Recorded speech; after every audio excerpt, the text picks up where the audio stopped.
Hi, welcome to the Coaching Game. I'm Laurie Lawson, and tonight my guest is Dr. Pat Williams.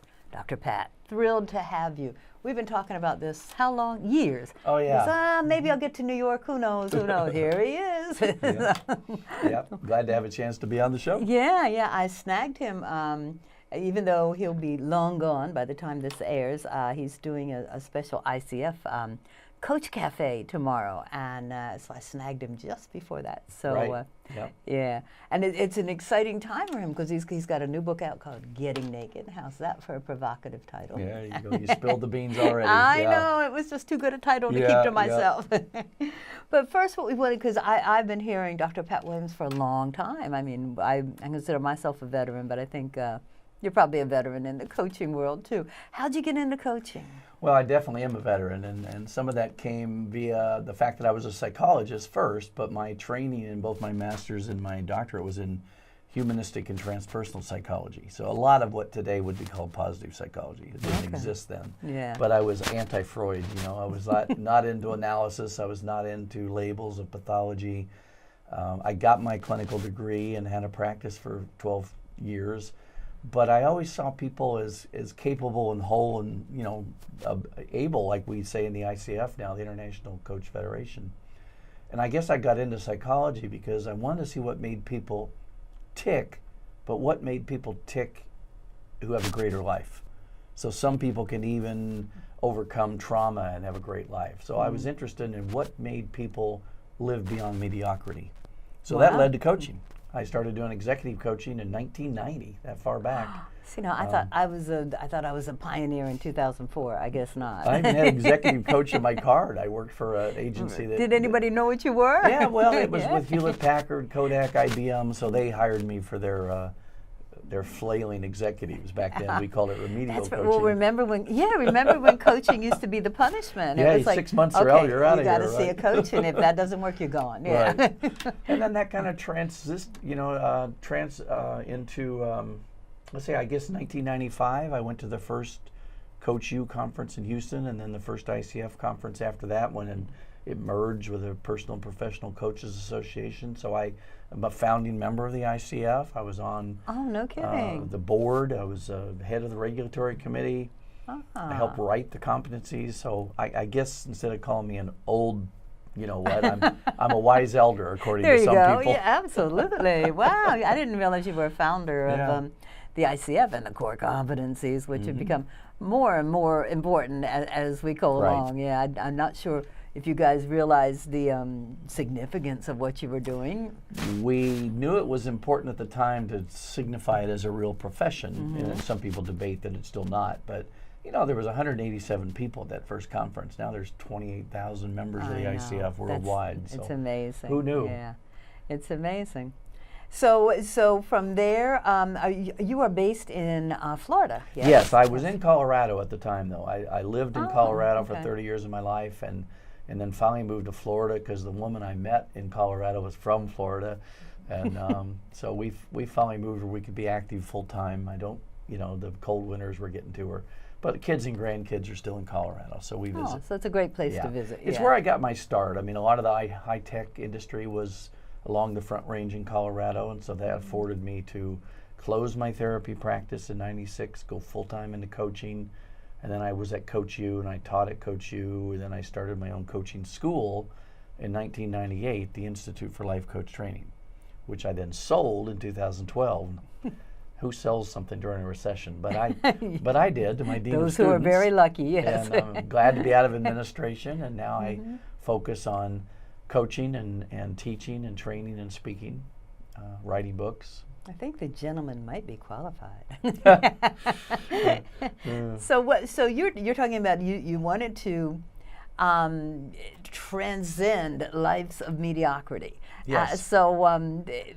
What steps did you take? I mean, it sounds like a goal, but it sounds like confusion. Where do you go? Back in the 60s and 70s when I got my degrees, it was all about, the evolution of consciousness, which was actually the study of my dissertation. So all the stuff from meditation to psychedelics to Zen Buddhism, all that stuff was an exploration. Where we tried everything, right? But it really was about how to live fully and optimally. And that's kind of the word I use nowadays. I don't really like the term wellness, even though I call myself a wellness coach, but it's not wellness in the term of it's all about diet and exercise. It's about optimal living. Yeah. And I think that what I've written is for the coaching industry, but the new book, Getting Naked, was really something I wanted to write for a long time for both therapists and coaches, but also their clients who are looking to achieve a more authentic and fully lived life. So the getting naked is a metaphor for one would hope, being yes. emotionally naked. It's not about nudity, and it's not, but it I've got interesting titles like the Getting Real, the Velveteen Rabbit Approach to Living, and Prison Break, You Had the Keys All Along. Oh my gosh, The I Emperor love the Wears titles. No Clothes, which is about nakedness in the workplace. What's the one I've got about? 50 Shades of Play. How to live. I want to buy just for the chapter Yeah. titles. Okay. So obviously you're speaking to authenticity. Are you speaking to coaches being authentic, or are you speaking to helping your clients be authentic, or? I think it's probably more the clients, but I think coaches, just like any other healer or helper, they need to be aware of their learning edges. They need to know where they might have things that they've put aside, or we all have a shadow closet. Not that it holds all deep, dark stuff all the time, but it's also got the dreams we've given up on or the aspirations we haven't paid attention to. Coaches know that the power of coaching brings out the stuff you wanted to create. It brings out what you always wanted to become, or to do what you wanted to try and give it a go. So it's written for clients, but I think it's one of those books that coaches will refer to their clients. And it's only 162 pages. It's fun chapters. You don't have to read it sequentially. It's meant to be. It's got a little humor thrown into every chapter, even though it's about serious points of view. I don't find that hard to believe. With titles like 50 Shades of Play, why not? Yeah. So and for some reason, and authenticity has become almost essential in coaching, where I'm not sure it was before. It was like methodical. Let's learn the steps. Let's learn the language. Let's Right. And now suddenly it's like that's not enough. Well, for me, and the way I teach coaching is that it's a field. You learn in a coaching school a lot of the pedantic steps to coach and the steps for the competencies, but it's like learning driver's ed. Eventually, throw away the manual and just drive with a consciousness that's embedded. Eventually you forget all that and you just coach fluidly and masterfully by being in the moment with the client. Oh, I love that, because I do some mentor I love that metaphor. I do some mentor coaching, and they go, and they go, I'm just so busy trying to think of the right question, Right. and I go, once you have that one Right. experience where you didn't do that and you just got into it, you're going to realize that Right. coaching is so much fun. Yeah. And now I'm going to use that metaphor of a driver's license and driving a car. That's a great powerful metaphor. questioning is like a skill that we have to learn, right? So sometimes our students here's a list of some good powerful questions, but eventually you need to throw that manual away. Yes. Because powerful questions come from powerful listening, which isn't a competency, but it should be. It's a subset of that. And if you listen well to your client that you're conversing with in a coaching role well, the questions will come, because powerful questions aren't meant to be erudite and long. They're meant to be, what would happen if, or how would you like it to be different? Or if that happened, then what? My advice is make them fuzzy. They always want to make them so concise, and it's like as big and fuzzy and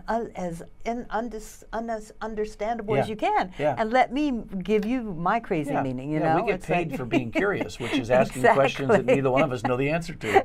That's the whole. I love that. I like that too. It's like, okay, big fuzzy questions and like driving a car. Yeah. Just get out there and do it. So this show, as everyone who watches knows, is based on one of the best coaching tools that I've ever found, and that's Points of View, the coaching game. And Dr. Pat is familiar with that also. And what uses do you have for Points of View in your practice? Who do you use? Well, I do love this. I bought this game 10 years ago at a conference, at a coaching conference, and then it sat on my shelf for 9 of those years. And finally, I was recontacted by Points of View in Israel, and they wanted me to come to one of their conferences in Israel, and said they would pay my way if I also did a little bit of the coaching as part of the training. So I went, and wow. And I love it. I'm jealous. It's a great use of metaphors that I mentioned in my book. Getting Naked is even a metaphor. I teach metaphor as an advanced skill set in coaching, because I think metaphors are a way clients and anybody looking to make changes in their life can get to that unconscious part without all the words getting in the way. It's a picture game, as your listeners and watchers know, viewers know. But I love the fact that it's got no formulaic way for it to work. There's no wrong way to use it. No, well, you've just made my day, number one, because my goal is, I'm so envious of people who can do metaphors. I want to do good metaphors, but I really don't. But you're telling me you can teach people to do metaphors. Yeah. Oh, sure. Oh, okay, that's great. And yes, I agree with these. This is a series of 65 cards with exquisite photography and captions that may or may not complement the photographs. And it has been designed to bring right and left brain thinking together. Right. And it works. Yeah. It's just amazing to me. You're on this path, and then suddenly you're over here, and you have no idea. I think it breaks down a wall. I think the visual images break down a wall. And I've used it with corporate executives, and I've used it with a place called Career Gear, which is a second chance for previously incarcerated men. And the results are, in both cases, amazing, just really amazing. So is this a standard tool that you use with your folks? If I'm working one-on-one with clients, even over the phone, I could use that. Even if they don't buy it from me, I can hold up, have them pick a card, just tell me what you're doing to stop, and we'll hold up a card. So it creates discussion about that which is not easily said. Coaching is about getting clients to say what they've not said, think what they've not thought out loud with a listener, the coach. So I think it's fun. And I've also used it in groups with kids that I work with that are getting their GED, so 16 to 20-year-old kids that are in an alternative high school to get their GED, and they love this. And then you mentioned prisoners. We've trained through a combination of my nonprofit called Coaching the Global Village and my other coaching school, the Institute for Life Coach Training. We trained over 90 prisoners at a federal prison and incorporated this a little bit into that. And now I am the fiscal sponsor through my nonprofit of a New York effort through Ivy Wolf Turk on working with formerly incarcerated women who are getting out to kind of reclaim their lives. And so she does a combination of yoga, breathing, points of view, and coaching. Wow. So it's in there. It's a very useful game. It's in there, and it's we're not saying it's for the very unique situation. It's for all situations. I think. Yeah. People have even used it for bachelor and bachelorette parties. Just to have fun. I mean, it could be for anything. Or family discussions. Yeah. Occasionally, it's like, I definitely use there are layouts, and I definitely use that sometimes. But also, sometimes I'll just pick a card and go, okay, this is the word for the day. It could be risk, it could be love, it could be whatever the card is. So, and just go with that. So there's many ways to use it. I do that in my own life, by the way. It's in my office, and I'll have it there, and every day I'll pick a card and pull it up. And then I've got these other cards from Psychosynthesis that are just picture cards with a word like courage or something like that. So the two of them kind of give me an image because I'm a visual learner, and I keep that image in my head during the day. So it's very, very useful. That's fantastic. So what message do you want to get out there? I know Getting Naked is a unique way to bring authenticity to both you and your client.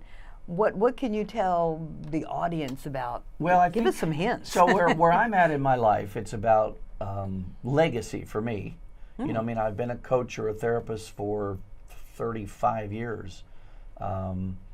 There's an interesting story too about why this book, Getting Naked, got written and how long it's wanted to be written.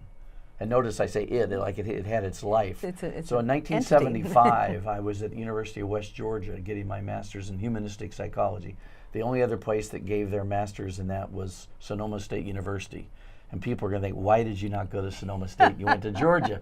My brother had gone to Berkeley. I went to visit. I'd seen Sonoma. I thought part of the adventure would be to go live in the South for a couple of years and get a different point of view. Yes, there you go. So I did. So there's all these hippies running around this college in a town of 12,000 Southern Baptists. That was part of the experience. But Sidney Girard, who was a famous Canadian psychologist that taught at University of Florida, came for a guest lecture. And I had his book, Self-Disclosure, The Power of Self-Disclosure, and The Transparent Self, it was actually called, that I was using in my counseling theories about the therapist actually being somewhat authentic, which was non-Freud is no, you never shared, but I felt good therapy required an authentic relationship. Not that I would share everything about my life, but if I had emotional reactions to something, or if I had something that I'd overcome, I could share that with my client as a teacher / therapist. So Sidney Girard was at this fish fry at my professor's house, and I handed him a copy of his book and said, "Would you sign this?" I'm 25 years old, idolizing this guy. And he said, "Sure." And I said, "Thank you." I said, "I really like this book, and I really want to write a book like it someday." And he looked at me, he said, "Give me that book back." He took it, he said, "Pat, if you never write your book, you have no one to blame but yourself, Sid." Oh my gosh. And he handed it back to me. And that was it. But here's the rest of the story. The next day, he went back to Tallahassee, Florida. He was working on his car, and the jack slipped and crushed him, and he died. That's a horrible story. So Dr. then but that's why that book had to be written someday. It had to be. I wrote other books. Oh my I've written gosh. 6 coaching books and professional books, and I'm proud of them, but they were all co-written. This is my book. This is the book that I've been stuffing in shelves for 15 years. This is your biological book. This ideas, is it. Yeah. And this is the book that's readable for people to, get over themselves a little bit with the help of another. The whole title is Getting Naked on Emotional Transparency at the Right Time, at the Right Place, and with the right person. So it's like, don't spill the beans too much with the wrong person. Don't share stories with an untrusting person, which most of us do, and test the waters slowly, which means you can start with a professional like a coach or a therapist or a spiritual advisor or somebody. It's not about confessing, it's about getting out maybe something that you were hurt by, embarrassed by, shamed by, but also that which you gave up on, dreams of being that dancer, or dreams of being that world traveler, or whatever you had. Can you share that with a coach, and how can that become part of your reality today? Wow. Okay. So many things So many things. Many things. So, okay, so choose the person wisely with whom you share. Test the waters slowly. Yeah, test slowly. And I'm wondering, how do you acknowledge and realize exactly what's. It's funny. I had another guest on from Mexico, and he was a healer, and he's talking about caves of power, and I go, why call it caves? He said, I said, to us, caves are deep, dark things that we may not want to explore. He goes, exactly. And I went, oh, okay. Right. So it's like, what can you say to inspire us to go down into the cave? Well, if you get a cave with a whole bunch of deep, dark stuff that's painful, then I think that requires a therapist. But I have steps in my book, a 6-step process where you learn how to write about it, and then you gradually share what you've written with another. That's a nice big way step, to do that. the 6-step process of that. And then there's a treasure hunt game in the book about how to get there's a strength bombardment from somebody, find out why you're in their life, what do they like about you. There's steps to help people get over thinking that their life is so different from anybody else's. We all have human foibles that we've had happen in our life, and we need to, as Brené Brown says in her books, give up on this concept of perfection. It's our accidental mistakes, it's our imperfections that make us real and lovable. Yeah, that's such a hard one, and I wish I'd known it so much earlier. Oh, but don't we all? Yeah. But it's this book sounds like so much fun, and I love that, because my philosophy is changing your life is very serious business. Yes, but it is. It doesn't mean you can't have fun while you're doing it. It's like you can't just go, okay, from 1999 to 2004, I'm going to change my life. No, you're going to live, and you're going to have fun, and you're going to learn from it. Take life seriously, but don't take yourself so seriously, because you're just a work in progress. And I think my favorite part of coach training was when we had something called identifying the gremlin, and everyone came together, right? And I'm sure, Coach, you had the same. And it was like, and you're going, you feel like that? Really? I thought I was the only person in the world that felt like that. It's so mind-boggling. It's like, I think the people that got into coaching and the coaches that will be successful are representative of a life well lived. Now, if you're 20-something, you're probably going to coach other 20-somethings or teenagers because you haven't lived a very long life. You're not going to coach a 50-year-old executive, most likely.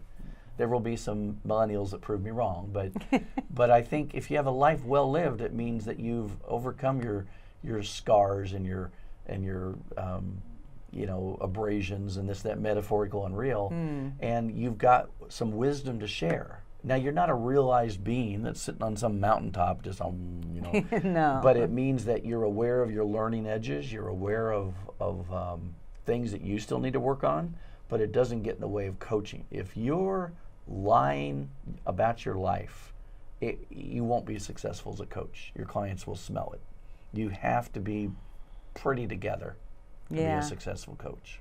Wow, I like that. And get your own coaching to work on what's not finished in your life. Exactly, yeah. That's always a step that coaches sometimes forget. It's like, wait a minute, this is a game that never ends. Well, You're always need learning to sharpen something. the saw, as I think, who said that? The 7 Laws of Success, whoever wrote that book.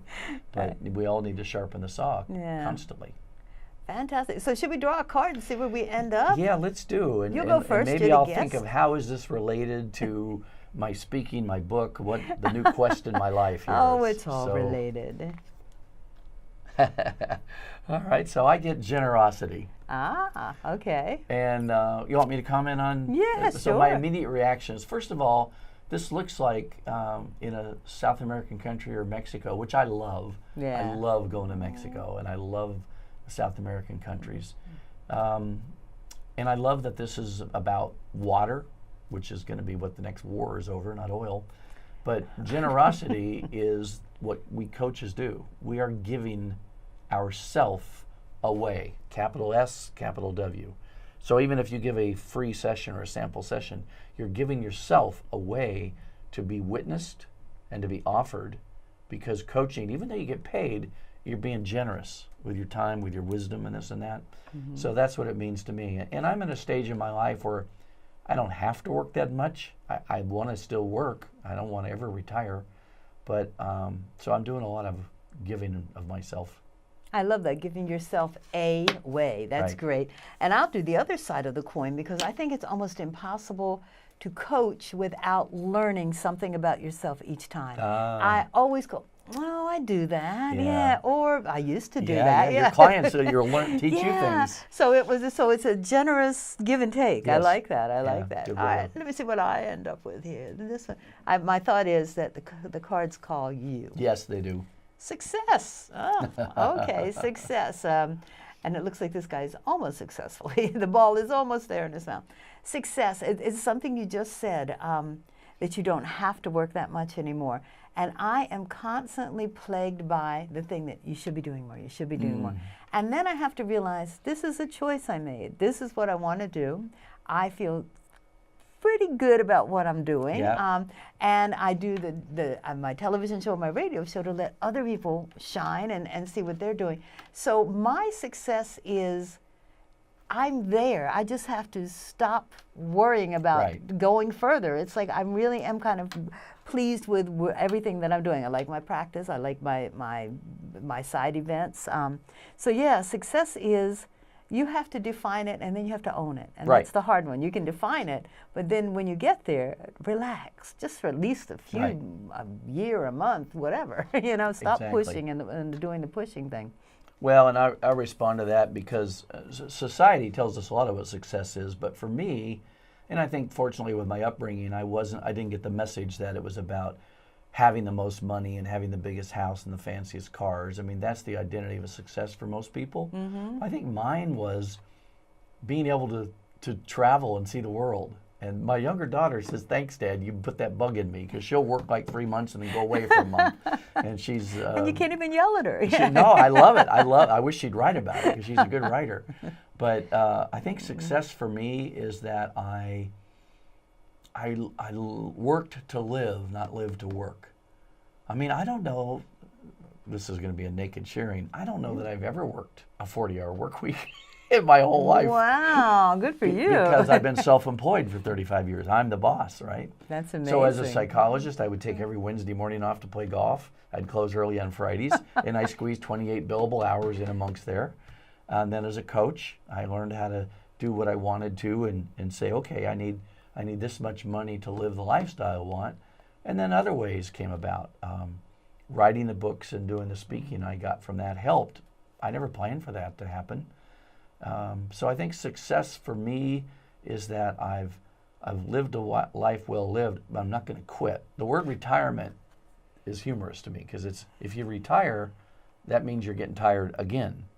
If you retire. You retire. I don't want to get retired. No. So I always called it pro-tirement. Yeah. And it's funny because this picture of this dog catching this ball or trying to catch this ball, I play a lot of tennis.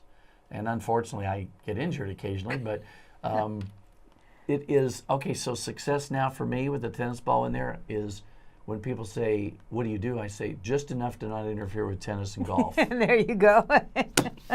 I love that. I love that. All right, so we've mentioned the book a few times. Where can we find this book? You can find it at Amazon.com and other places. It just came out in audiobooks with my voice. I recorded it. Oh, you're kidding. It came out today. That must have been an experience. Yeah, it's fun. Oh, I should tell the audience. So I recorded it in my walk-in closet in my house. So that was the sound booth. I've got a picture on Facebook of my earphones and the microphone, and I had a web page that they had me speak into, and then I send them the files. And I had very little editing. I'm very proud of the way my voice read it. I think it sounds good. You've got a great audio voice. So it just came out today because they had trouble with the graphics of the cover, so it was about a month delayed. But a lot of people now listen to that while they're working out or driving or commuting in the city like this.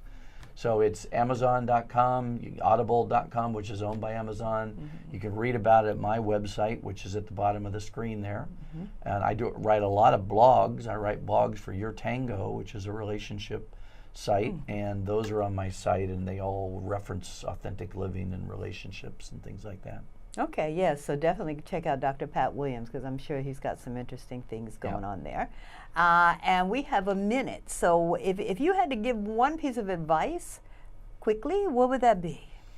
Oh, one piece of advice. All right. Besides get naked. Well, in a sense, so who is it that you could find to share something with that you've often knew held you back in some way? So it's not like going to a confessional, but it's like, what is it that somebody who knows you well doesn't know about you? And you can always blame this coach you saw on television. You can always say, it was an assignment I got. There was this crazy guy. I don't know. I'm supposed to go share something that you don't know about me. I love that. Wow, thank you so much. Obviously, we're going to catch him again when he comes back to New York City because you are one fun interview, I have to say. Thank you, Dr. Pat, for being on the Coaching Game and for sharing all your metaphors. I love your metaphors. Metaphors be with you. Thank you.